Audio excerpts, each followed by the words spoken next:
Llevo casi 10 años como paramédico, y si algo he aprendido es que la carretera no perdona.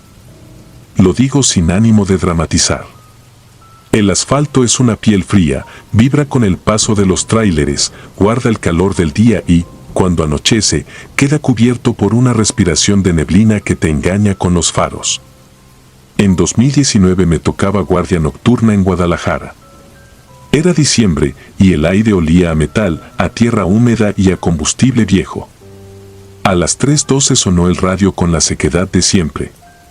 Reportaban un choque múltiple en la carretera a Tepatitlán, kilómetro 41, dirección oriente. 3 vehículos, posible prensado. Sin más, subimos. Conducía Iván, mi compañero de turno. La camioneta rugía con el código abierto y el paisaje pasaba como páginas negras. Yo preparaba mentalmente lo de siempre: collar cervical, tabla rígida, oxígeno, sueros, parches. Revisé el maletín 3 veces. Escuchar sirenas no te vuelve valiente, te vuelve metódico. Entre nosotros casi no hablamos. En el parabrisas se adherían pequeñas gotas heladas que la escobilla arrastraba de un lado a otro, marcando una cadencia que me calmaba. En el kilómetro 41 la bruma se hacía pared. Bajamos la velocidad. Los conos anaranjados que lleva la Guardia Nacional no estaban. Tampoco vi patrullas ni grúas. Solo, a la derecha, una línea negrísima de mezquites y, a la izquierda, un barranco bajo el que corría un arroyo seco. El primer faro que rebotó en nuestra luz fue el de un sedán compacto. Tenía el frente metido bajo la defensa de una camioneta más grande. El metal estaba plegado como una lata. Apagamos la sirena y el silencio fue un golpe. No había viento. No había gritos. Solo el goteo rítmico de un radiador y el zumbido de una pantalla rota. Me puse los guantes y la mascarilla. El olor me golpeó con la familiaridad de lo insoportable: pólvora de airbag, sangre fresca, anticongelante, el dulzor leve del alcohol, la punzada agria de vómito seco. Iván aseguró la zona mientras yo me acercaba al sedán. El parabrisas estaba estrellado. El conductor tenía las manos sobre el volante, el rostro ladeado, pegado al reposacabezas. Le hablé bajo, no para consolarlo sino para marcar una presencia. Su tórax subía y bajaba con esfuerzo. Saturaba bajo, la respiración sonaba húmeda, el tri pedía prioridad. Al abrir la puerta, algo crujió como hueso, pero eran plásticos. Coloqué el collar cervical, fijé la cabeza con mis manos, busqué pulso radial. Débil y rápido. La bolsa del airbag tenía una mancha marrón, como si alguien hubiera apoyado ahí la mano sucia. El hombre abrió los ojos. Vi mis pupilas reflejadas en los suyos y, detrás, una sombra. No un fantasma, no una figura. Una sombra de movimiento. Los de atrás, pensé. Giré el cuello lo mínimo para echar un vistazo hacia la camioneta que había recibido el golpe. Nadie a la vista. Ni una puerta abierta. Ese detalle me tensó la nuca. En la mayoría de choques, si alguien puede caminar, camina. Si puede gritar, grita. Allí no había nada. La neblina por momentos parecía humo. El radio chisporroteó. Una voz pidió nuestro estatus. Contesté con los datos fríos. Al terminar, noté algo que me secó la boca: la hora en el tablero del sedán marcaba 3:17. En la ambulancia eran las 3:17. En mi reloj, 3:17. Es normal sincronizar equipos, me dije, pero no el tablero roto de un auto. Iván colocó conos mientras yo pedí una grúa y otra unidad de apoyo. Nos dividimos. Él fue a inspeccionar la camioneta. Yo me quedé con el conductor. Empecé a preparar la extracción con tabla. La puerta trasera del sedán estaba abierta a unos centímetros. El aire que salía de ahí era más frío que el de afuera y tenía otro olor, el de una casa cerrada. Me asomé lo justo. En el asiento había una manta doblada con cuidado, casi con cariño. Sorprende ver orden en la escena del caos. Sobre la manta, una muñequita de trapo con el cabello quemado de un lado. No había sangre en esa zona. No había manchas ni cristales. Cerré la puerta con un empujón leve. Iván me hizo señas desde la camioneta. Me acerqué con el botiquín. La parte delantera estaba intacta. El golpe lo había recibido por atrás. En el asiento del conductor, un hombre mayor, las manos sobre las piernas, los ojos abiertos. No respiraba. Tenía el cinturón puesto. Parecía sentado mirando el camino, pero su cabeza volvía apenas hacia mí, como si hubiera intentado atender un llamado. En el asiento del acompañante, vacío. Atrás, vacío. El radio de la camioneta estaba encendido en una frecuencia muerta que escupía un ruido blanco finísimo. Sobre el tablero alguien había dejado un periódico viejo doblado en 4, con fecha de una semana antes. La hoja de portada estaba ligeramente húmeda y pegada a la textura del plástico. Sentí la tentación absurda de despegarla. No lo hice. Mientras evaluaba, percibí otro olor, diferente al del sedán. Era el olor de lo que no llega a tiempo. No había moscas. No había rigidez instalada. Era reciente, pero en el volante, a la altura de las 9 en punto, había una mancha oscura con bordes secos. Pasé la luz ultravioleta. Los bordes no florecían fresco. No era de hoy. Pensé en el tercer vehículo reportado. No lo veía. Caminé unos metros con la lámpara hacia la cuneta. En la pendiente, entre maleza y basura, asomaba la carrocería de una camioneta vieja, oxidada, sin placas. Parecía dormida ahí desde otro siglo. El tercer vehículo no estaba. La neblina se engrosó. Miré hacia atrás y vi, en el sedán, una oscilación mínima. Como si alguien hubiera pasado una mano por el vidrio empañado.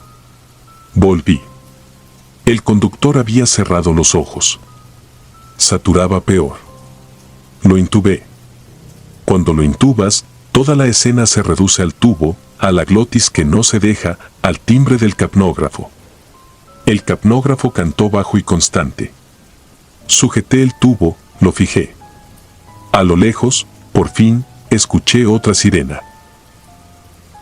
Faltaba la extracción. Le pedí a Iván la cizalla para liberar los pedales. Embonamos la tabla. En ese instante sentí un golpe seco detrás del asiento. No fue un ruido de carrocería. Fue algo que cae sobre tapicería. Congelé la respiración. Miré por encima del hombro. La manta estaba a un lado, en el piso. La muñeca no estaba. La puerta seguía cerrada. Le pedí a mis manos que siguieran su trabajo. Sacamos al conductor y lo subimos a la ambulancia. Los signos se sostuvieron en esa línea tenue que permite creer. Mientras ventilaba, vi por el retrovisor a 2 luces que venían sin prisa. No eran patrullas. Eran faros viejos, amarillentos, de un auto anterior a cualquier protocolo. Frenaron a unos metros del primer cono. La neblina los tragó y no escuché motor. Parpadeé fuerte, tratando de sacudir la modorra falsa que da la adrenalina. La segunda unidad llegó al fin. 2 compañeros se repartieron la escena. Uno de ellos, Yuri, me preguntó con la ceja nada más a quién priorizar. Señalé la ambulancia y la camioneta. Mientras hablábamos, el ruido blanco del radio de la camioneta cambió. Ya no era un susurro uniforme. Entre el grano, una cadencia débil se repetía. No eran palabras. Era un patrón. 3 golpes, pausa, 2 golpes, pausa, 1. Lo escuché con el cuerpo, no con el oído. Yuri se asomó y lo apagó sin mirarme. La grúa llegó detrás, arrastrando el frío. Las luces dieron un baño de realidad a la noche. Con todo ese movimiento, noté algo que hasta entonces no me había permitido ver, marcas de frenado que no correspondían a los coches de la escena. Huellas más viejas, tortuosas, que salían de la curva y se perdían en el mismo sitio donde yacía la camioneta oxidada. A su lado, un montón de cruces improvisadas, casi cubiertas por el pasto. No eran nuevas. Tampoco antiguas. Eran persistentes. La Guardia Nacional nunca llegó. El apoyo que debía venir detrás se desvió a otro siniestro, según dijeron por radio. Nos tocó a nosotros cerrar. Cuando por fin nos retiramos, eran las 4:09. El conductor intubado seguía con nosotros, sosteniéndose a base de voluntad ajena. En el camino al hospital, el monitor se estabilizó un poco. Iván conducía sin hablar. La carretera se abrió por tramos, como si alguien quitara telones. Yo recién entonces me permití sentir la fatiga en los dedos. En urgencias lo entregamos con el destino que le correspondía, una sala blanca, un equipo atento, otra ronda de manos. Subí el reporte al sistema. Tecleé datos, hora, coordenadas, notas clínicas. Cuando escribí el lugar exacto, el cursor parpadeó sobre KM41. Sentí en la lengua el sabor metálico del aire de allá. Guardé.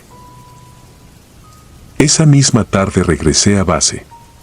Lavé la tabla, rehice el maletín. Acomodé los collares por talla. La monotonía de esas pequeñas tareas es lo único que hace llevable el oficio. Cuando me senté un momento a revisar el parte, una notificación del sistema me hizo alzar la vista, auditoría de audio. Era un protocolo nuevo que tomaba segmentos de las llamadas entrantes para fines de capacitación. Abrí por curiosidad. Reproduje la grabación del reporte de las 3:12. Se escuchaba la estática, se escuchaba la operadora, se escuchaba una voz femenina al fondo diciendo algo ininteligible. Retrocedí unos segundos. Subí el volumen. Esta vez no había duda. La voz decía mi nombre. Lo decía con el tono con el que me lo decía mi madre cuando me pedía bajar al patio por una cubeta. Pausé. El archivo tenía metadatos claros, provenía de un número anónimo, enmascarado por el sistema. Lo habitual en algunas llamadas. Lo inusual fue lo otro. La marca de tiempo no coincidía. Decía 3:17. Esa noche no dormí. Al día siguiente, pedí hablar con Yuri en privado. Me dijo que el conductor murió en quirófano, que la camioneta estaba a disposición del MP y que las marcas de frenado coincidían con un siniestro de una semana antes, mismo punto. En ese evento habían fallecido una mujer y su hija. Lo dijo con sequedad y con ojos que evitaban mi mirada. Agregó que en el kilómetro 41 a veces se pierde la radio, que en el cuartel lo saben y que conviene no darle vueltas. Le di vueltas. Las sigo dando. En mis manos aún siento el peso de una manta doblada con cuidado. En la base aún se comenta que esa hora cae en hueco. Los papeles lo registran como un conjunto de casualidades. Yo escribo lo que puedo. Me aferro a lo que aprendí, medir, fijar, ventilar, trasladar. Es lo único que me salva de pensar que alguien nos llamó desde un tiempo que ya se había vaciado. Hoy, mientras escribo esto, escucho a lo lejos una sirena que no es la nuestra. En el radio, una chispa. Miro la pantalla del teléfono sin querer. Marca 3:17, aunque sé que no es posible. A veces la carretera no perdona. A veces tampoco te suelta. Y hay tramos, como el kilómetro 41, que no quieren que llegues con vida ni que te vayas completo. A mí me dejó un retazo de manta, una muñeca sin cabello, una voz que no supe reconocer hasta que la oí pronunciar mi nombre como si me estuviera llamando de vuelta a casa. Desde entonces no escucho la sirena igual. Desde entonces, cada vez que pasamos por la curva, miro el asiento de atrás antes que el camino. Nunca veo a nadie. Aún así, avanzo. Porque el asfalto siempre pide. Porque alguien siempre marca. Porque el eco no se atiende solo.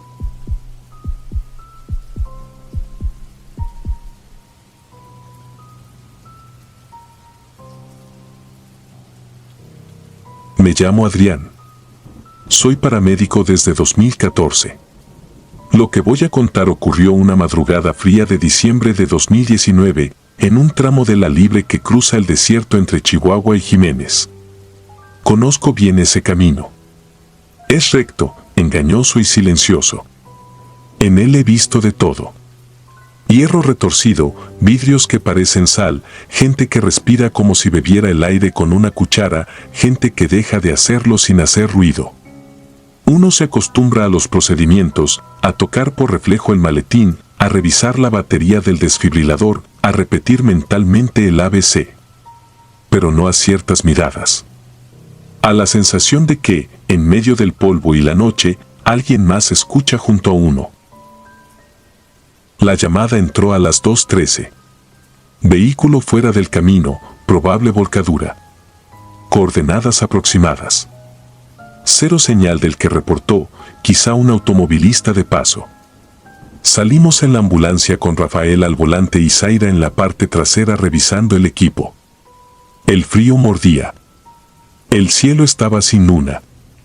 La sirena iba apagada porque a esa hora no hay tráfico y la luz azul se pierde en la negrura como si nada respondiera del otro lado. Conozco el tiempo exacto para llegar a esa recta. 19 minutos con buena suerte. 22 si aparece ganado cruzando. El kilómetro indicado no ofrecía nada. Ni un foco, ni el brillo de una salpicadera. Solo el zumbido del viento y el motor al ralentí. Bajé con la lámpara frontal, la luz pegada a la frente como una segunda pupila. Caminé la orilla, enfocando la cinta asfáltica, la terracería, las matas de gobernadora.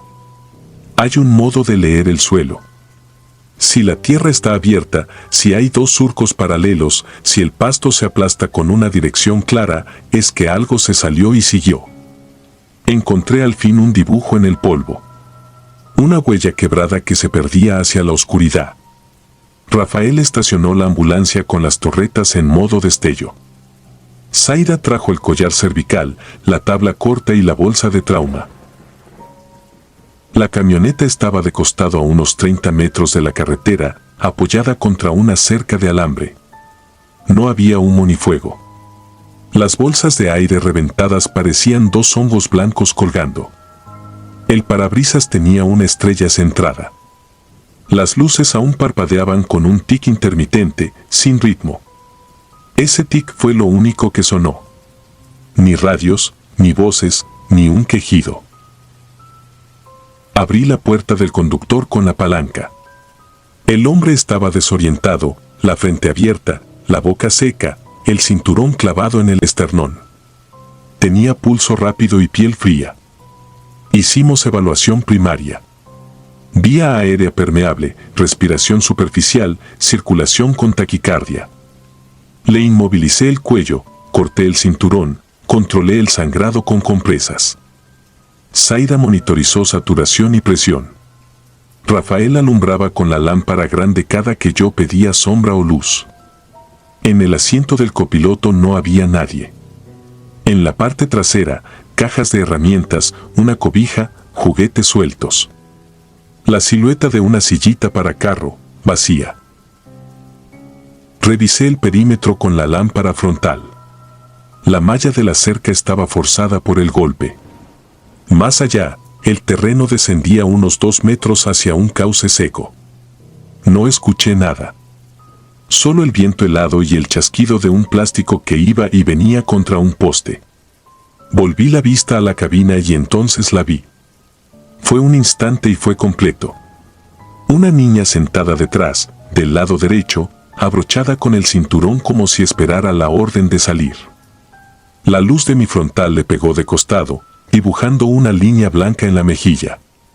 No supe su edad exacta. Tal vez 6 años. Tenía el cabello recogido y un suéter con un dibujo de estrellas. No lloraba. No pedía nada. Me miraba con una fijeza que no era reproche ni auxilio. Era presencia. La palabra que me vino a la mente fue esa. Presencia. Le dije a Zaida que me pasara la palanca para liberar la puerta trasera. Busqué el pestillo, metí el fierro, hice palanca. Nada cedía. Del exterior se podía entrar por la ventana, pero preferí no meter el brazo sin ver bien. Respiré hondo. Ya había sentido antes cansancio alucinatorio, sombras que se mueven si uno parpadea, reflejos raros. No era eso. La niña estaba allí, tan nítida como el plástico reventado de la bolsa de aire. Rafael tocó mi hombro. Preguntó si necesitaba ayuda con el conductor. Le dije que atendieran a Zaida y que me dieran un minuto con la parte de atrás. Él asintió y se fue. Apoyé la rodilla en la tierra, encuadré la lámpara, intenté otra vez. La puerta vibró, no más. La niña seguía mirándome. Levantó la mano. No para pedir, sino para señalar. Su dedo fue hacia el cristal roto del portón trasero, hacia la oscuridad más allá de la cerca. Un gesto mínimo. Una dirección. Me quedé inmóvil. Contuve el aire. Mientras tanto escuché a Zaida decir que el conductor tenía una historia de cardiopatía y portaba un brazalete con su nombre. Rafael preparó la camilla. La niña bajó la mano despacio. Volvió a mirarme. Tengo una regla, cuando un detalle no entra en la lógica, lo dejo cerca y sigo. Ese gesto no era angustia. Era un aviso. Salté la cerca por el hueco, bajé el terraplén con cuidado. El cauce tenía basura vieja y piedras sueltas. Un olor a hule caliente y tierra. Caminé unos 5 metros con la lámpara barrida a un lado y otro. Nada. Solo marcas de neumático en el borde del cauce, como si al volcar la camioneta hubiera patinado y rozado la orilla. Iba a regresar cuando vi algo que no era del terreno. Una cinta rosa con purpurina. Estaba enredada en una rama baja de mezquite a la altura de mi cintura. La luz la hizo brillar un segundo. La tomé. Estaba templada, como si no llevara horas ahí. Miré alrededor y entonces escuché un sonido que no era viento. Era una respiración menuda, irregular, con pequeños golpes entrecortados contra algo. Seguí el sonido hasta una sombra pegada al talud. La sombra se movió apenas con el reflejo de mi lámpara.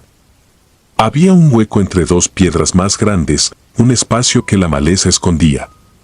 Metí el brazo primero, tanteando. Toqué tela. Luego piel. Una mano pequeña. Caliente. No grité. No dije nada. Me quedé quieto un segundo, respirando para que el aire volviera a la cabeza. Llamé a Rafael y a Zaida.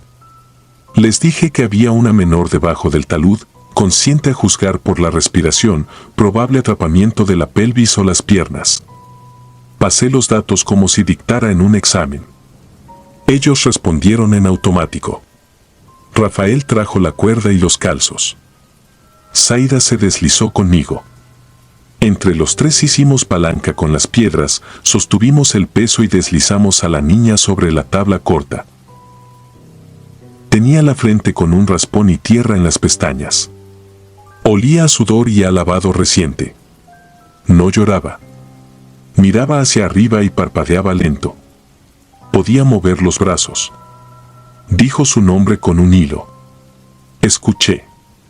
Repetí el nombre en voz baja para recordarlo. Tomé signos. Saturación aceptable. Respiración rápida, pero no caótica. Una pierna con probable fractura. El pulso era un tambor chico. Apliqué el collar, inmovilicé, cubrí con manta térmica. La subimos con cuidado por el terraplén. Zaida le sostuvo la cabeza con los dedos como si fueran una cuna. Rafael aseguró la cuerda como manda el manual y como manda el miedo. En la ambulancia conectamos al monitor. La máquina hizo su canto de pitidos conocidos. La niña miró las luces y luego volteó el rostro hacia la ventana. El cristal devolvía la oscuridad en placas. Yo sabía que quedaban 15 minutos hasta el hospital de Jiménez, con suerte 12 si no aparecía un tráiler. Rafael avisó por radio. Zaida preparó analgesia. Yo sostuve la mano pequeña para fijar el acceso. La niña me observó un momento. En sus ojos vi algo que no sé nombrar sin simplificar. No era alivio, tampoco susto. Era una forma de reconocimiento. Como si yo hubiera llegado a un lugar al que ella me había llamado. El conductor iba en la otra camilla, consciente, con una presión que empezaba a caer. En el triage mental acomodé prioridades. La niña primero por el riesgo oculto y la posibilidad de choque tardío. El hombre con vigilancia continua. La camioneta quedaría a cargo de la policía y la grúa más tarde.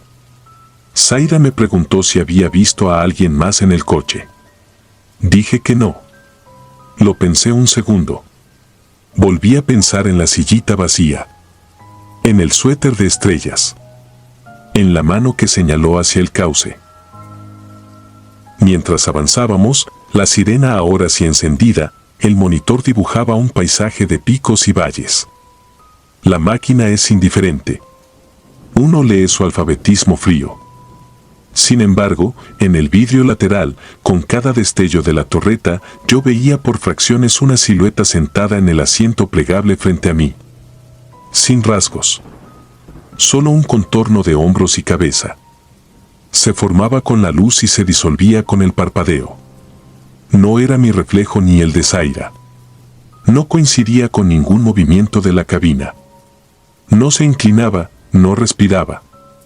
Estaba ahí en cada secuencia de azul. Llegamos. Entregamos. Reporté signos, tiempos, hallazgos. Una enfermera tomó los datos de la niña. Preguntó si la habían encontrado con alguien. Dije que no. Los policías de carretera llegaron al rato con la noticia de que en la camioneta había un muñeco de trapo, una cobija con estrellas y una fotografía pegada al parasol. En la foto salían los tres. Él, la mujer y la niña, con la misma cinta rosa en el cabello. La enfermera me pasó la mirada por encima de los lentes y me preguntó si estaba bien. Dije que sí. No es raro que uno tiemble un poco después de un levantamiento difícil. No es raro que uno se calle detalles que nadie pediría. Horas después, cuando todo se había sentado y el turno estaba ya con café recalentado, me acerqué a urgencias pediátricas. La niña dormía. Respiraba con calma. Tenía la mano vendada donde la canalizamos. En la silla, junto a su cama, estaba la madre con la mirada hecha pedazos. Apreté los labios y pasé de largo. He aprendido que no siempre ayuda lo que uno cree. A veces el silencio sostiene. Volví a la ambulancia para limpiar el equipo. El parabrisas estaba cubierto con una película fina de polvo. En el borde derecho, trazada con el dedo, había una línea que subía y se detenía, como una flecha incompleta apuntando hacia el costado. Pasé la mano para borrarla. No se quitó. No era polvo. Era como un brillo que se había quedado atrapado en el cristal. Me senté un momento con el motor apagado. Escuché lo que siempre queda cuando ya no suenan las máquinas. Un hueco. Un latido propio. Y, apenas, ese otro tic intermitente, como el destello de una luz dentro de la noche, marcando que algo insiste en hacerse ver cuando no estamos mirando. Desde esa madrugada, en cada servicio que me toca a esa hora, repito mis listas y mis técnicas. Reviso el maletín, el oxígeno, las baterías. Y, sin decirlo, también reviso la oscuridad a contraluz, donde las cosas no hacen ruido. He encontrado más de una vez lo que no se veía en la primera pasada. Un celular encendido dentro de un pastizal. Un vidrio que refleja un cinturón. Un hilo de tela atrapado en una rama. No sé cómo nombrar lo otro, lo que a veces se sienta en silencio en el asiento plegable y mira de frente. No sé si es memoria, si es pena, si es amor obstinado. Sé que, aquella noche, una niña me señaló hacia el cauce y la otra niña respiraba debajo de la tierra seca. En el reporte escribí lo que debía. Lugar, hora, procedimientos, estado del paciente. No hay casilla para poner lo que uno ve en el borde de la lámpara. Tampoco la necesito. Me basta con recordar que, a veces, la vida se queda en el límite de la cerca, esperando que uno voltee. Y que en el vidrio, con cada destello, hay una presencia que no pide nada. Solo señala, con una paciencia que no es de aquí, hacia el sitio exacto donde alguien todavía puede volver. Antes de continuar, si disfrutas de mi contenido, deja tu like y suscríbete, ayudarías mucho. Y dime a qué hora te atreves a escuchar estas siniestras historias. Ahora, sin más interrupciones, continuemos.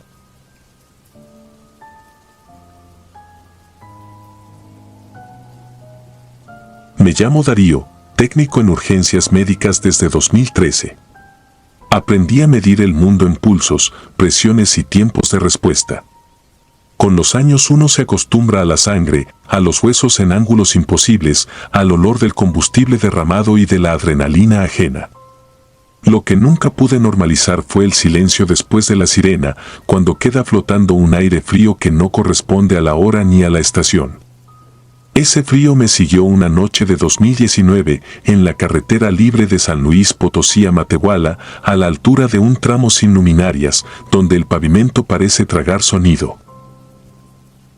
Esa guardia empezó con lluvia menuda y una humedad que empañaba todo.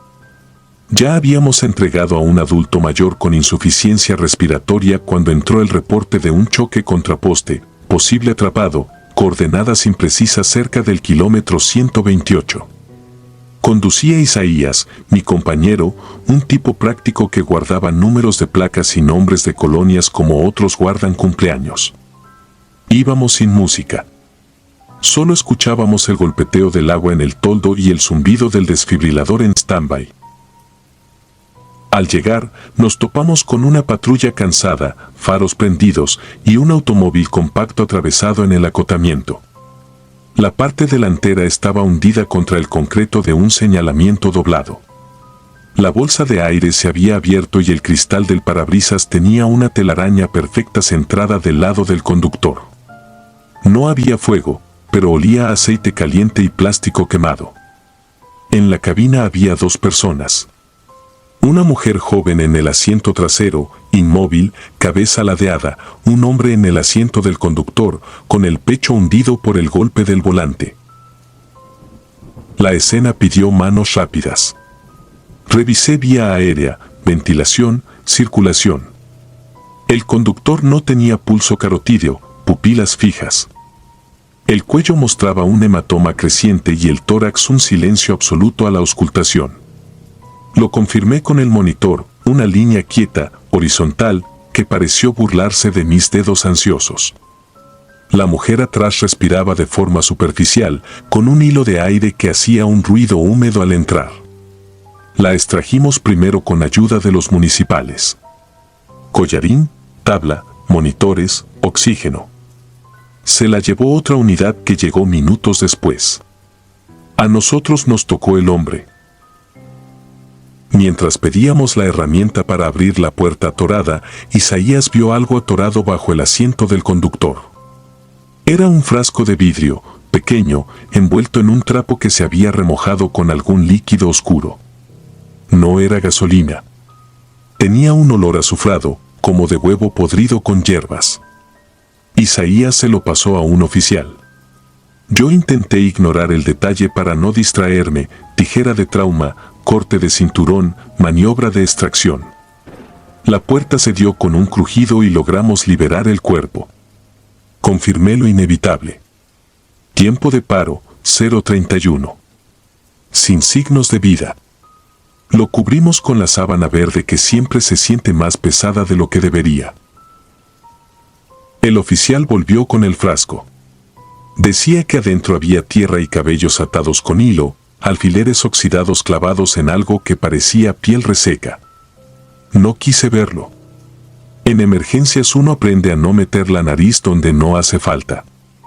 Hicimos el levantamiento, tomas fotográficas, coordenadas y esperamos a la grúa. El teléfono de Isaías vibró en el tablero. Se asomó, frunció el ceño y me lo mostró, un mensaje de texto sin número conocido, solo un remitente no registrado, enviado a la 034. Venía una foto y una frase corta. En la imagen, tomada desde atrás de nuestra ambulancia, aparecíamos nosotros dos parados junto al conductor cubierto. La frase, sin comillas ni emoticonos, ya no let.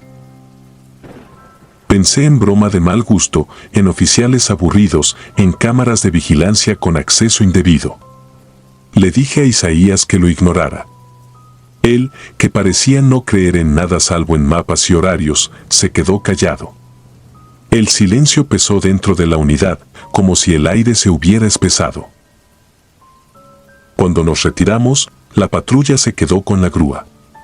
El camino de regreso estaba oscuro, la lluvia menguó y un banco de neblina se metía en tiras por los matorrales. Encendí la radio solo por acompañarnos con voces conocidas. No duró mucho. A los 5 minutos, la base nos solicitó cambio de ruta, un reporte de peatón atropellado, unos kilómetros adelante. Aceleramos lo justo. La carretera estaba solitaria, sin luces de casas ni rancho cerca. Encontramos un bulto a la orilla, casi en la línea blanca. Era un hombre con chamarra negra, tirado en posición extraña, una pierna doblada debajo de sí. No había huellas de frenado, no había otro vehículo. Me arrodillé junto a él, guantes, lámpara, protocolo. Piel fría, pero no rígida. Pupilas dilatadas y sin respuesta. Maniobra para liberar vía, y en ese gesto sentí un olor conocido, ese mismo azufre rancio, como si el frasco del coche nos hubiera alcanzado. Activé el monitor. Una línea plana. Pulsé el botón como quien toca madera. Nada. Isaías rodeó la escena con la mirada de quien busca lo que falta. Me dijo que no había marcas de arrastre, que no había lógica. Puse el dedo en el cuello del hombre y por un instante juré sentir una vibración mínima, no un pulso sincero, sino un eco. Miré la pantalla. La línea seguía horizontal. Un pitido agudo cortó el aire dentro de la cabina. No provenía del monitor. Venía de nuestro radio, que la base mantenía en silencio. La voz que se coló era áspera, como molida por grava. Dijo nuestro número de unidad, dijo mi nombre y luego dictó una dirección de forma pausada, con una claridad que no pertenece a la interferencia. Era la misma coordenada del primer choque. La voz añadió una instrucción final, confirmen el pulso. Llevé mi mano de nuevo al cuello del sujeto. La piel se sentía extrañamente seca, como al tacto de un maniquí viejo. Hice presión en el sitio correcto. Nada. El pitido paró y la radio volvió a su zumbido usual. Por reflejo, tomé la muñeca. Tampoco. Cerré los párpados del hombre. No quería que me miraran con ese vidrio muerto. Llamamos a la policía para consignar el hallazgo y esperar al ministerio. Otra vez la espera larga, otra vez la lluvia leve como un murmullo. El celular de Isaías vibró otra vez. En la pantalla, una nueva imagen, misma cuenta sin nombre. Yo mismo desbloqueé. Era la foto de mis manos sobre el cuello del hombre. Se veía mi reloj marcando 0:52. Un texto corto debajo, sigue sin latir. El mismo tono, la misma sequedad. Revisé el entorno buscando el teléfono cómplice, la cámara, la mirada. No había nadie. Isaías, que se reía de limpias y de veladoras, ya no decía nada. Se tocó el pecho, como probando su propio ritmo. Esa noche dormí poco y mal en la base. Entre el olor a cloro y café viejo, soñé con un cuarto sin ventanas. Al despertar, el teléfono mostraba una tercera foto guardada en la galería. No tenía notificaciones, como si hubiera entrado por dentro. En la imagen se veía nuestra ambulancia por dentro, la camilla vacía y una sombra que parecía sentarse en el borde, sin detalle de rostro ni manos, solo un peso oscuro deformando el colchón. El tiempo estampado era 3:07. Ninguno de nosotros había estado dentro a esa hora. Decidí no enseñarla. Hay cosas que, si se comparten demasiado, se hacen más grandes. Al día siguiente nos asignaron un traslado interhospitalario. Ciudad a capital, ruta conocida. Llevábamos a un hombre con abdomen agudo, consciente, pálido, ese tipo de paciente que se aferra a las correas para no sentir que se desarma. Cerca del kilómetro 120, el paciente me pidió con la mirada que le ajustara la sábana. Al hacerlo, vi debajo de su camilla una bolsa plástica transparente. No pertenecía a nuestro equipo. La saqué con cuidado. Tenía dentro recortes de periódicos, mechones de cabello, trozos de cinta con nombres escritos en tinta corrida. Uno de los nombres era el del conductor muerto la noche anterior. No dije nada. Terminé el traslado, firmamos, regresamos. En la base, mientras limpiaba, el radio volvió a sonar con ese pitido quebrado que no estaba en el manual. La voz pronunció mi nombre otra vez y dijo una sola cosa: respira. Me quedé inmóvil, atendiendo a mi propio tórax, esperando encontrar alguna irregularidad. El aire entraba sin problema, pero sentí un hueco frío en el esternón, un espacio nuevo que no sabía que existía. Apretaba y no dolía. Era ausencia. Dejé pasar la tarde con llamadas y reportes, sin mencionarlo. Esa noche, otra ambulancia atendió un accidente por alcance en el mismo tramo. La tripulación reportó algo raro. El monitor marcó asístole en la víctima, pero el pulso radial era palpable e insistente. Una contradicción imposible. Me contaron sin darse cuenta de la coincidencia, como quien comenta el clima. Fingí una risa breve que no me salió. La última vez que vi a Isaías en esa temporada fue una madrugada de neblina densa. Al despedirnos en el estacionamiento, me mostró su pantalla por puro hábito. 3 mensajes nuevos del mismo remitente sin nombre. 3 frases casi idénticas, cada una con una fotografía oscura. En la primera, tomada desde una brecha aledaña, se veía nuestra ambulancia en movimiento, luz azul reflejada en charcos. Texto: no late. En la segunda, solo el tablero y el velocímetro en 80, sin manos a la vista, sin nosotros en cuadro. Texto: no latirá. En la tercera, el reflejo de un rostro en el cristal lateral, borroso y sin rasgos, justo donde debería estar mi asiento. Texto: ya no. Guardó el teléfono como quien guarda una navaja. Me dijo que cambiaría de base unas semanas. No volvió a bromear con mapas ni con horarios. Yo preferí no pedir explicaciones. A veces el miedo necesita su silencio para no hacerse exhibición. Desde entonces, hay noches en las que la ambulancia huele de nuevo a ese azufre tibio, como si alguien hubiera destapado un frasco en la oscuridad. He aprendido a reconocer cuando ocurrirá. El monitor toma un ligero retraso, como si la pantalla pensara antes de mostrar el ritmo. El radio hace un pitido que nadie reconoce. La vía se queda sin otros faros durante kilómetros. En esos tramos, me descubro buscando pulsos donde no los hay, y negándome a aceptar pulsos que no aparecen en ninguna línea. El cuerpo aprende a convivir con lo improbable. Sigo trabajando. Sigo midiendo el mundo en números y tiempos. Pero hay una parte de mí que, desde aquella noche, se quedó atenta a otra señal imposible de registrar. A veces, cuando terminamos un servicio y la ciudad por fin se calla, cierro los ojos y pongo la mano en mi cuello. Apenas un segundo. Confirmo que aún estoy. Y no sé si me engaño, pero casi siempre siento una vibración mínima, no un latido, sino el eco de algo que viene de más lejos que una arteria.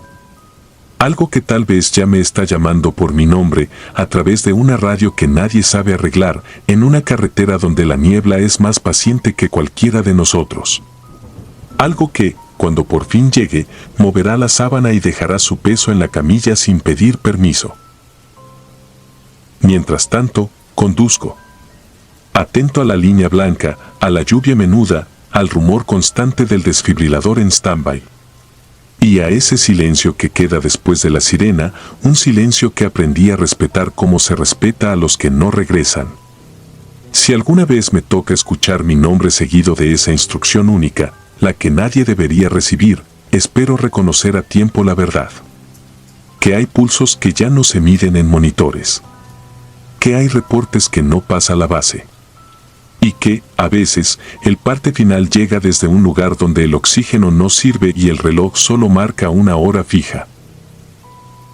0, pulso 0.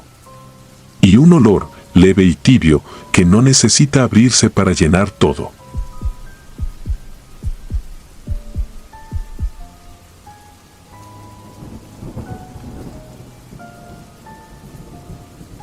Era una madrugada helada de noviembre de 2014 en la ciudad de Zacatecas. El aire cortaba la piel como si tuviera filo, y la neblina cubría todo con un velo espeso que hacía parecer que la ciudad había desaparecido. Me llamo Daniel y llevo más de 8 años siendo paramédico, pero aquella noche marcó un antes y un después en mi vida. No suelo hablar de esto porque sé que nadie me creería, y porque desde entonces ya no soy el mismo. La base estaba casi vacía. Solo quedábamos mi compañero Víctor y yo. Él dormía en la camilla plegable, con el radio encendido a medio volumen. El zumbido del fluorescente del pasillo era el único sonido, un zumbido que por momentos se volvía insoportable. Afuera, la ambulancia número 23 esperaba, lista para cualquier llamado. Siempre odié esa unidad. Tenía fama entre los paramédicos de estar maldita. Se decía que cada equipo que la usaba terminaba viviendo algo raro, luces que se encendían solas, alarmas médicas que sonaban sin batería, y una vez, incluso, un compañero aseguró haber escuchado respiraciones en la parte trasera cuando no había nadie. A las 2:27 de la mañana el radio emitió una señal corta. La voz del operador sonó distorsionada, casi como si viniera de muy lejos. Código rojo en la carretera vieja a Fresnillo. Accidente con posible atrapado. Víctor se levantó sin decir palabra y en menos de un minuto ya estábamos rumbo al punto. La niebla era tan densa que las luces de la ambulancia apenas iluminaban unos metros por delante. Yo miraba el reloj cada tanto, tratando de mantener la calma, pero había algo en el aire, una presión invisible, como si algo nos acompañara en el trayecto. El kilómetro 17 era una zona solitaria, rodeada de terrenos baldíos y viejos postes de luz. Cuando llegamos, no había patrullas, ni curiosos, ni rastro de otro vehículo. Solo un auto volcado a un costado del camino, con el motor aún humeante. Salimos de la ambulancia y nos acercamos. Dentro, un hombre estaba atrapado entre el asiento y el volante, inconsciente, con la cabeza ladeada hacia un costado. Intentamos abrir la puerta, pero estaba completamente atorada. Mientras Víctor fue por las herramientas hidráulicas, yo rodeé el coche para revisar si había más ocupantes. Fue entonces cuando lo escuché. Un golpe seco, como si alguien tocara la puerta trasera de la ambulancia. 3 veces. Me quedé quieto, con la linterna en alto. Pensé que quizá había llegado la policía, pero al volver la vista, no había nadie. Solo el eco de la carretera. Víctor regresó con el equipo y rompimos el cristal para poder liberar al hombre. Cuando por fin logramos sacarlo, noté algo extraño en su muñeca. Tenía una pulsera médica con el nombre Raúl Valdés. Me sonó familiar, pero en ese momento no le di importancia. Lo subimos a la camilla y comenzamos el traslado. El trayecto de regreso fue tenso. El hombre aún respiraba, pero su pulso era débil. Yo iba en la parte trasera, sosteniendo el suero, mientras Víctor conducía. De pronto, el monitor cardíaco comenzó a emitir una serie de pitidos irregulares. Me incliné para revisar los cables y justo entonces sentí algo detrás de mí. Una corriente de aire frío recorrió la ambulancia, tan helada que se me erizó la piel. Giré la cabeza y en la ventana trasera, empañada por la humedad, había una marca. Una huella de mano. Perfectamente delineada. Toqué el cristal con miedo, pero estaba seco por dentro. La marca estaba por fuera, como si alguien la hubiera dejado desde la carretera. Y sin embargo, íbamos a más de 70 kilómetros por hora. Intenté mantenerme concentrado, pero el pulso del paciente se desvaneció. Revisé su cuello. Nada. Hice compresiones, le administré oxígeno, pero no reaccionó. Tras varios minutos, supe que estaba muerto. Lo cubrí con la sábana y avisé a Víctor. No dijo nada, solo bajó la velocidad y siguió conduciendo. Cuando llegamos al hospital, bajamos la camilla. Al abrir las puertas, noté que la sábana estaba arrugada en una forma extraña, como si alguien la hubiera tomado de los bordes.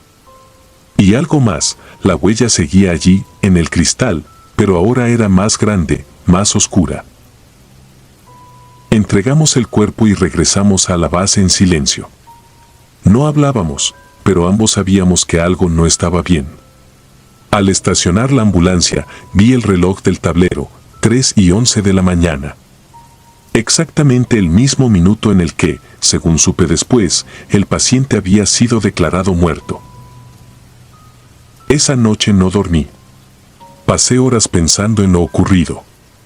Por la mañana, al revisar el reporte del servicio, sentí un escalofrío que me heló el cuerpo. El nombre del paciente, Raúl Valdés, aparecía registrado como paramédico. Había muerto en servicio en 2008 en un accidente de ambulancia. Y la unidad que conducía era la misma, la número 23. Durante los días siguientes comencé a notar cosas extrañas. La radio se encendía sola por las noches, repitiendo la misma frecuencia en la que recibimos aquel llamado. El armario del uniforme se abría sin motivo. Una madrugada, mientras limpiaba el interior de la ambulancia, escuché pasos en la parte trasera. Pensé que era Víctor, pero cuando abrí la puerta, no había nadie. Solo un olor metálico, como sangre seca. Una semana después me asignaron turno nocturno de nuevo. Quise negarme, pero no podía dar una excusa razonable. Víctor no estaba esa vez, lo habían cambiado de base. Me tocó salir con un nuevo compañero, un novato llamado Alex. La noche transcurría tranquila hasta que, a las 2:19 de la mañana, el radio volvió a sonar. Era el mismo operador, o al menos la misma voz, con un tono distorsionado que me heló la sangre. Unidad 23, respondan, accidente en la carretera vieja, kilómetro 17, posible atrapado. Me quedé paralizado. No podía ser. Era la misma dirección del incidente anterior. Alex, sin saber nada, arrancó la ambulancia. Yo traté de decirle que esperara, pero las palabras no me salían. Al llegar al punto, la escena era idéntica, el mismo tramo, la misma neblina, incluso la misma posición del auto. Bajé con el corazón acelerado, esperando encontrar algo diferente. Pero cuando la luz de mi linterna iluminó el parabrisas, sentí que el alma se me salía del cuerpo. Dentro del vehículo estaba Víctor, mi compañero. Pálido, con los ojos abiertos, inmóvil. Alex comenzó a llamar por radio pidiendo refuerzos mientras yo intentaba abrir la puerta. No había rastro de heridas visibles, pero su rostro tenía una expresión de terror absoluto, como si hubiera visto algo imposible. Supe de inmediato que estaba muerto. De pronto, el radio de la ambulancia comenzó a emitir un sonido bajo, una interferencia que se transformó en palabras casi imperceptibles. Una voz masculina, susurrando. no me dejen solo. Sentí un escalofrío tan profundo que tuve que apoyarme en el auto para no caer. Esa frase la había escuchado antes. La había dicho Raúl a Valdés antes de morir, según el antiguo registro. Regresamos al hospital con el cuerpo de Víctor. El médico legista no pudo determinar la causa exacta de muerte. Paro cardiorrespiratorio súbito, anotó en el informe, aunque su expresión decía otra cosa, no entendía lo que había visto. Esa fue mi última noche como paramédico activo. Pedí mi baja definitiva unos días después. Pero aún sueño con aquella carretera. En mis pesadillas, voy manejando la unidad 23 en medio de la niebla, y a través del espejo retrovisor veo a alguien sentado en la parte trasera. Lleva puesto un uniforme de la Cruz Roja y en su muñeca brilla una pulsera con el nombre Raúl A. Valdés. A veces despierto empapado en sudor, con el corazón latiendo descontrolado. Y en el silencio de mi habitación escucho el eco de una voz lejana, como si saliera del radio de una ambulancia. Unidad 23, responda. Nadie sabe por qué la carretera vieja sigue generando llamados falsos en las madrugadas. Los operadores aseguran que esa frecuencia está inactiva desde hace años. Pero si algún día pasas por el kilómetro 17 y ves luces parpadeando entre la niebla, no te detengas. Puede que la ambulancia número 23 siga respondiendo a emergencias que ya no pertenecen a este mundo.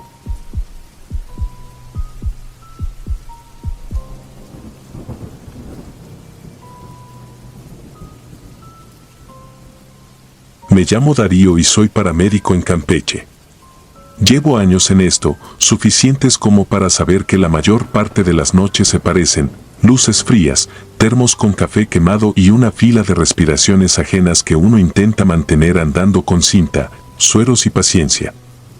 En 2019 me tocó una guardia de esas que empiezan mansas. El calor se pegaba a la piel como una manta húmeda, afuera, la selva se oía viva y pesada. Mi compañera esa noche era Lidia, tranquila, metódica. Hicimos los chequeos de rutina, rellenamos la bitácora, dejamos cargando el monitor y nos sentamos a escuchar el zumbido constante del fluorescente del pasillo. El radio sonó a las 2:11. El tono de la operadora salió con un temblor que no supe si era por la hora o por otra cosa. Reporte de persona inconsciente a la orilla de la Federal 180, a la altura del kilómetro 27, rumbo a Ampolol. No había más datos. Un conductor de tráiler dijo haber visto a alguien tirado donde empieza la brecha, sin placas visibles, sin luces, solo la silueta y el brillo apagado de una jícara en el suelo. Anoté la hora, la clave, y salimos. La carretera a esa hora se siente como un túnel. Los faros muerden apenas 2 tiras de asfalto y el resto lo ocupa la selva, apretada, negra, respirando. El aire olía distinto. No a salitre ni a diésel, a tierra mojada con una nota agria, como madera quemada ayer. Lidia manejaba con los codos sueltos, yo revisaba mentalmente lo de siempre, oxígeno, cánulas, collarines, glucómetro, monitor. No dije nada, pero desde que salimos tuve la sensación de que la cabina venía más pesada de lo normal, como si cargáramos equipo extra o un pasajero invisible sentado detrás de nosotros. Encontramos la brecha por el brillo anómalo de la pintura en el poste. No había patrulla, ni tráiler, ni nadie. Solo el rumor constante de insectos y el latido de nuestro motor. Bajé con la linterna y el primer fogonazo de luz me devolvió ojos. No los de un animal, los de una mujer que estaba tumbada boca arriba, con la cara sucia y el cabello pegado a las sienes. Tendría unos 30 y tantos. Descalza. El corte que mencionaron era una línea superficial en la frente, apenas un arañazo, y sin embargo el pulso le corría como un río cansado, fino, en el borde de mi guante. ABC, permeabilidad de vía aérea, respiración, circulación. Saturación en 92 con el oxímetro parpadeando como si dudara. Pupilas isocóricas, reactivas. la piel extrañamente fría para esa hora. El vestido traía polvo de piedra caliza y algo más, pequeñas manchas circulares como si hubiera apoyado las manos sobre carbón. A su lado, efectivamente, una jícara de calabaza, vacía, con el borde chamuscado. Nos la llevamos, dijo Lidia sin dramatismo. La subimos a la camilla y en ese momento el sonido cambió. No el de la noche. El de la mujer. Los labios se le movieron apenas y emitieron algo que no era palabra conocida. No me atrevo a escribirlo como si fuera lenguaje, porque era más cercano a un ritmo, un orden antiguo hecho de aire y garganta. Algo que se acomodaba entre los huecos del motor y el canto de los grillos. Le coloqué una cánula nasal y la máscara encima para forzarle el oxígeno. El murmullo siguió, a veces más lento, a veces entrecortado, con una cadencia de pasos contados en la oscuridad. Cerré las puertas y Lidia metió primera. Enciendo el monitor, cinta, electrodo, paro a la altura del esternón. La pantalla encendió con un trazo inestable, correcto pero borroso en los bordes, como si la señal cruzara agua tibia. Ritmo sinusal, 78. Presión, 90/60. Respiración, 16. Tomé notas. Puse el estetoscopio, el tórax sonaba limpio. Y sin embargo el aire en la caja de la ambulancia pesaba. El olor a madera quemada estaba adentro ahora, pegado a la goma del piso. Las ampollas de solución brillaban con una condensación que no debería existir con ese calor. La radio quiso entrar y no pudo. Un primer chasquido, un segundo, y luego un ruido como de hojas frotándose en seco. Lidia golpeó el panel con 2 dedos. El GPS empezó a recalcular y, por 3 veces, marcó ruta más rápida, 18 minutos y, acto seguido, ruta no disponible. A la derecha, donde no hay más que monte, las luces dejaron ver una sombra de camino que no recordaba. Le pedí a Lidia que mantuviera por la Federal, ella sintió con la barbilla, tensa. Miré a la paciente, seguía con los ojos cerrados, sin resistencia, y el murmullo subiendo y bajando con los baches, como si cada vibración de la suspensión le afinara el ritmo. A los pocos minutos empezaron a repetirse las señales. Pasamos un letrero oxidado que rezaba kilómetro 27. 5 minutos después, otro, igual. Le dije a Lidia que no se detuviera. No quería ver si eran 2 letreros idénticos o el mismo que regresaba a saludarnos. La radio por fin entró, pero no con la operadora, con nuestra propia voz. Mi propia voz, mejor dicho. Un eco mal grabado de mí, leyendo signos que aún no había obtenido, saturación 91, presión 88/58, paciente femenina, consciente no orientada, y el final cortado por un crujido. Lidia me miró por el espejo con un gesto que no voy a saber describir nunca del todo. Entre miedo y oficio. Llegamos al hospital con un tirón más brusco de lo normal. El guardia de la puerta ya nos estaba abriendo. Acomodamos la camilla en trill. La mujer abrió los ojos sin sobresalto. Nada de confusión ni de pánico. Miró el techo blanco, luego a mí, y por un segundo tuve la certeza de que eso que nos miraba desde sus ojos había estado despierto todo el trayecto. Los cerró. Trill 2.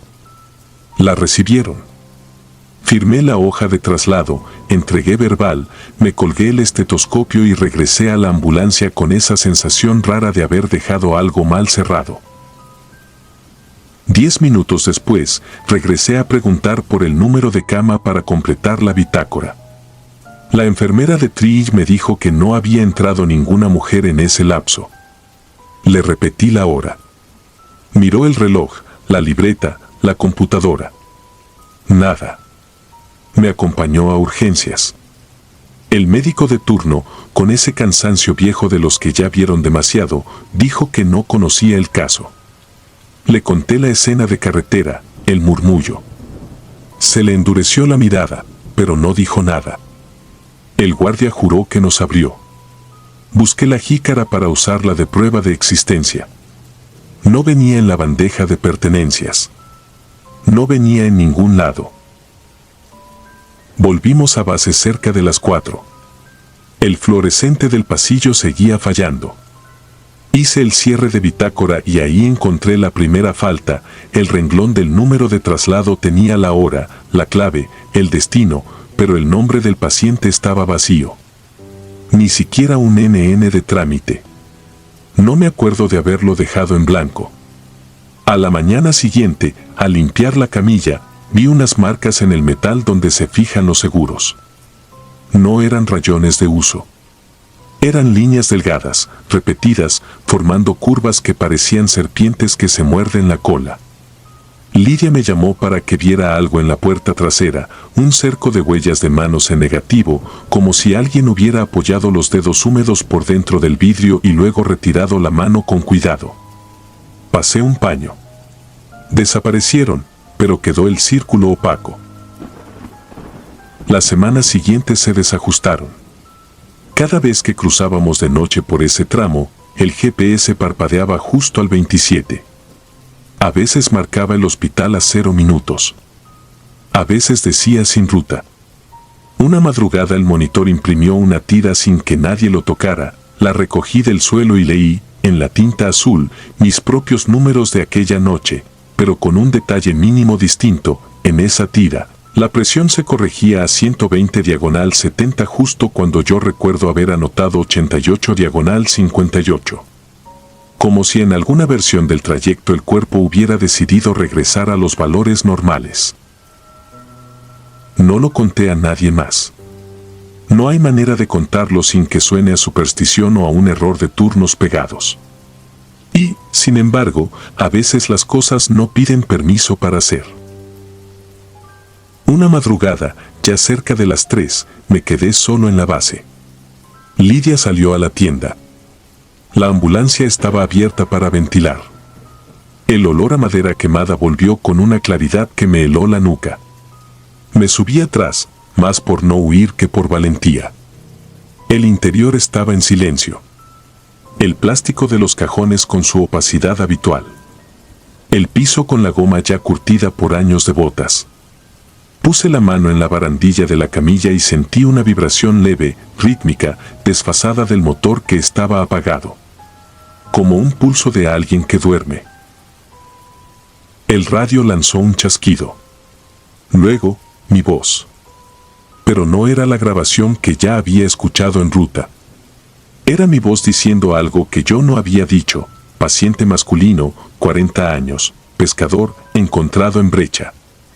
El resto se perdió en una oleada de ruido seco y después entró otra voz, la de Lidia, recitando calmadas signos y medidas, pero nombrándome a mí con una distancia quirúrgica, como si yo fuera el caso.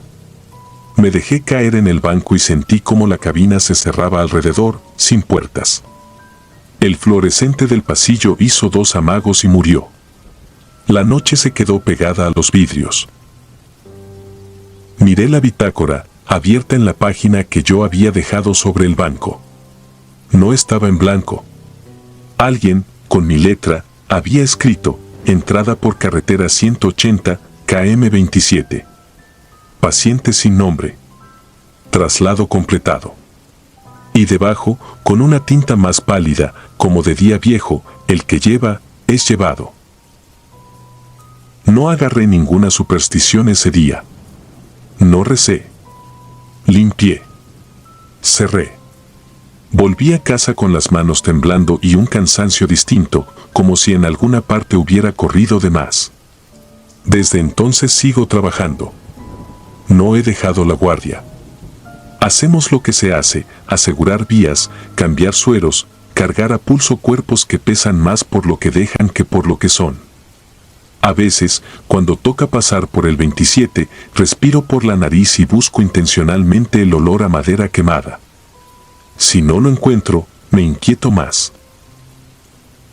Una noche de agosto, meses después, nos volvieron a mandar a ese punto. Otro reporte sin nombre. Llegamos. No había nadie. Solo el poste con la pintura vieja y, a la orilla de la brecha, la jícara. La levanté. Estaba tibia, como si la hubieran dejado hace segundos. La volteé para asegurarme de que estuviera vacía. No lo estaba. No era líquido ni ceniza. Era sonido. Contenido dentro, muy bajo, el mismo ritmo que escuché aquella madrugada, un orden armónico hecho de aire, como pasos contados tierra adentro. La dejé con cuidado, la devolví al suelo, y por primera vez en mucho tiempo sentí un miedo que no tenía dirección. No sé explicarlo sin mentir. Solo puedo decirlo como se anota en la bitácora, lo que trasladamos aquella noche llegó. Pero no a donde creemos. Y, de vez en cuando, viene por nosotros, en silencio, marcando siempre el mismo punto en el mapa, como si el mundo ahí tuviera un doblez. Lidia ya no pregunta. Yo tampoco. Cuando el GPS parpadea y la pantalla dice 0 minutos, sabemos que estamos justo en el sitio. Y que, si afinamos el oído, podemos escuchar en la goma del piso un murmullo obediente que se acomoda al ritmo del motor. Seguimos atendiendo. Seguimos firmando. Y el kilómetro 27, como una línea mal borrada en la noche, siempre reaparece. Si disfrutas de los relatos, te invitamos a apoyarnos con un like y un comentario, ya que eso nos ayuda muchísimo. Además, si aún no estás suscrito o suscrita, te animamos a formar parte de la comunidad del terror. Muchas gracias por escucharnos y por tu apoyo.